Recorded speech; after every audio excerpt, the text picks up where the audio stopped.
Bonjour à toutes et à tous. J'ai le plaisir de vous retrouver donc aujourd'hui pour une nouvelle vidéo donc, sur la série des chemins de vie et le karma. N'hésitez pas à liker, à commenter et à vous abonner. Ce qui suit ne sont que des généralités, comme toujours dans la majorité de mes vidéos, que vous pouvez prendre en compte bien évidemment, mais qui nécessitent une étude spécifique individuelle pour en savoir plus. L'évolution par rapport au chemin de vie 7 se fait dans le temps. Et encore plus d'un point de vue du 7 qui est quand même assujetti au temps. Un temps très long au niveau karmique, parsemé de nombreuses existences, car une leçon à apprendre peut demander vraiment beaucoup de vie pour l'assimiler et la comprendre.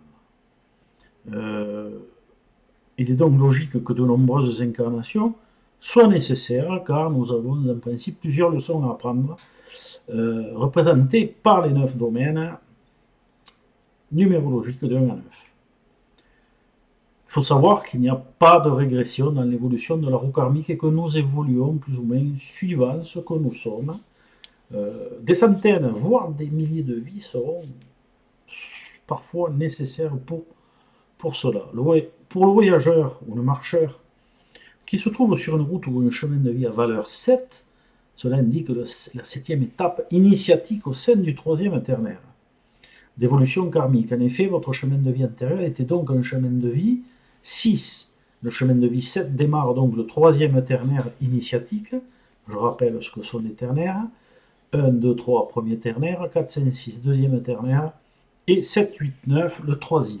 Il est comme toujours donc porteur des acquis karmiques du passé, dont des potentialités de réalisation, apportant des outils pour pouvoir travailler dans l'existence présente afin de s'améliorer. Je ne donnerai ici que des caractéristiques de base fondamentales au 7. Je vous invite à aller visionner mes autres vidéos sur le sujet et le nombre 7 pour en savoir plus. Pour bien vivre ce chemin de vie, cette initiation 7, il est demandé d'avoir un bon sens de l'analyse et une réflexion juste, capacité à prendre du recul et à s'introspecter. Si vous possédez ces prérequis, vous aurez bien appris cette leçon dans vos vies antérieures. Vous saurez aborder avec justesse les opportunités qui se présenteront sur ce chemin.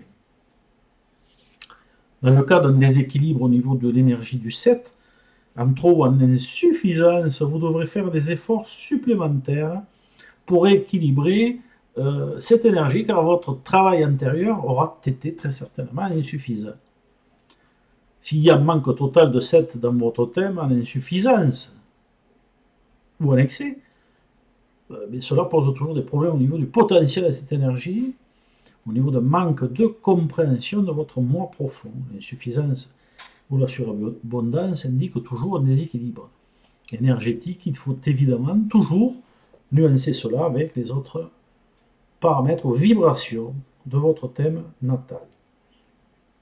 Le 7 manquant dans la grille d'inclusion est toujours significatif de problèmes à résoudre, d'un problème à rééquilibrer au niveau de l'énergie du 7. La présence d'un défi mineur et ou majeur à valeur 7 apporte un surcroît d'efforts à fournir, comme toujours, et une dette karmique majeure à valeur 16, qui sera plus en adéquation avec le 7, indique aussi que dans un certain nombre de vos vies antérieures, vous avez très certainement manqué à vos responsabilités et surtout fait preuve de manque de compréhension au détriment des autres, de votre environnement extérieur. Tout cela a été évidemment transporté dans l'incarnation actuelle au fil des différentes existences.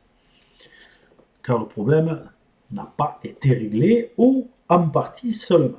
Que se passe-t-il alors quand l'énergie du 7 est en défaut au niveau du chemin de vie? Eh bien, le destin et les énergies de la loi karmique vont vous rétribuer en fonction de vos actes passés et présents, en vous mettant à l'épreuve face à des situations vous demandant les qualités requises par le 7.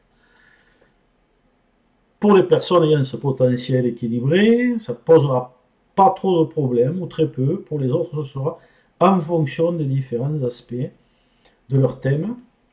En surabondance de 7, par exemple, toutes les actions menées face à une situation qui impose une réflexion aboutie devront être canalisés au niveau des tensions émotionnelles pour éviter tout excès, le mental étant souvent trop actif.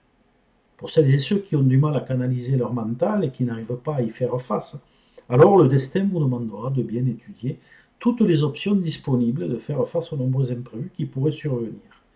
Il n'y a qu'à ce prix et des efforts constants que vous arriverez à rééquilibrer votre potentiel.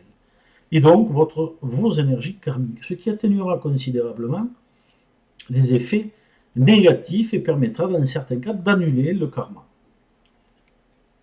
Cette vidéo est maintenant terminée et j'aurai le plaisir de vous retrouver prochainement pour une nouvelle vidéo.